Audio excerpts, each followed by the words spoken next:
This is a video tutorial on how to make bow assists or bow hand helpers for young beginners, namely pinky houses. So the first important piece of equipment that you need is the Scotch brand colored plastic tape.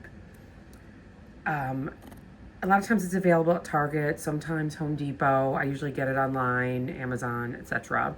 I find this tape to be the most durable of all of the options. Sorry, I don't have an answer for that. Just ignore my SIRI. And so the first thing you do is cut a piece of that tape. It's about 2 inches long. We're going to take that tape and fold it in half, sticky side in. There we go. Then you're going to take another piece of tape about almost just as long, and I cut it in half. So then you're going to take the first piece of tape you made and make a little cylinder. I would say make it about as wide in diameter as most kids' pinkies, maybe a little bit bigger so it's not so tight. And then take the piece of tape you cut in half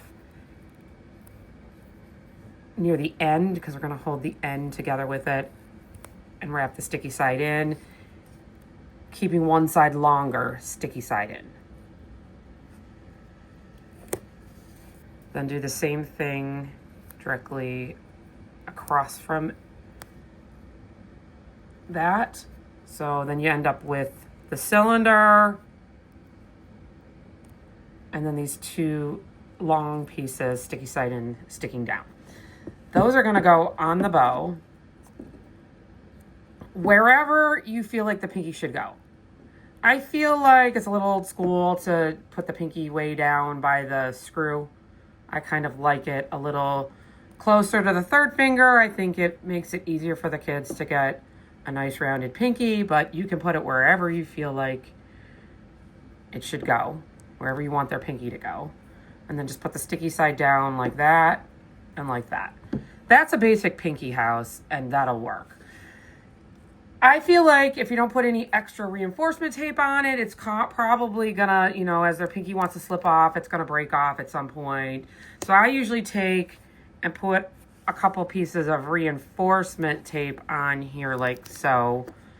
It just keeps it a little firmer. You could even put a little reinforcement around the outside of the cylinder. The stiffer it is, the less likely it's gonna get bent up, smashed up in the case, or if the student has a wandering pinky, it's going to be more likely to stay put. I usually put a little sticker right on the ferrule because that's where they're going to keep their thumb. In general, for my beginners, I have the thumb a little more on the edge of the ferrule, but you could have it right there if you want. You can use whatever kind of sticker you want, a star, any kind of little sticker is fine. So pinky will go in the little house, thumb will go on the ferrule. For the first finger, I like to put a little divider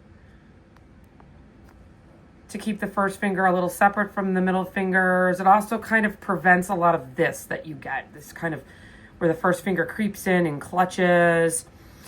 The least expensive option are these beaded hair ties. Just make sure you don't get the ones with the really big beads, because that's gonna create too big of a separation for little hands. And I just wrap it around like so, tie it on there, and then you can just place it wherever you feel like the separation should be. I've got the video from behind, but you can see, you can get that nice little curve, and it separates it from the other finger. Might not be necessary, but it's definitely helps with initial placement. Another thing that I've recently discovered from another teacher friend, these things you can buy in bulk. They're actually things to go on wine glass stems for identification, I guess, at a party. But they work really well. You can put that on there, and then it creates a little divider. I kind of actually like these better. They're a little more expensive. You can usually buy a whole big set of these things at the dollar store for $1 or just around that. But these you can get, a dozen or whatever, and they're not hugely expensive. These actually also work nicely on the bow if you want to use it as some sort of place marker. I mean, stickers, the old stamp hides, stickers, tapes, Post-it flags work too, but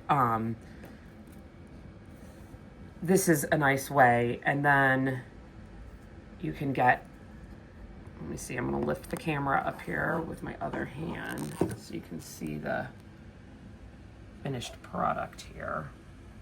Right now I have this one a little too far up.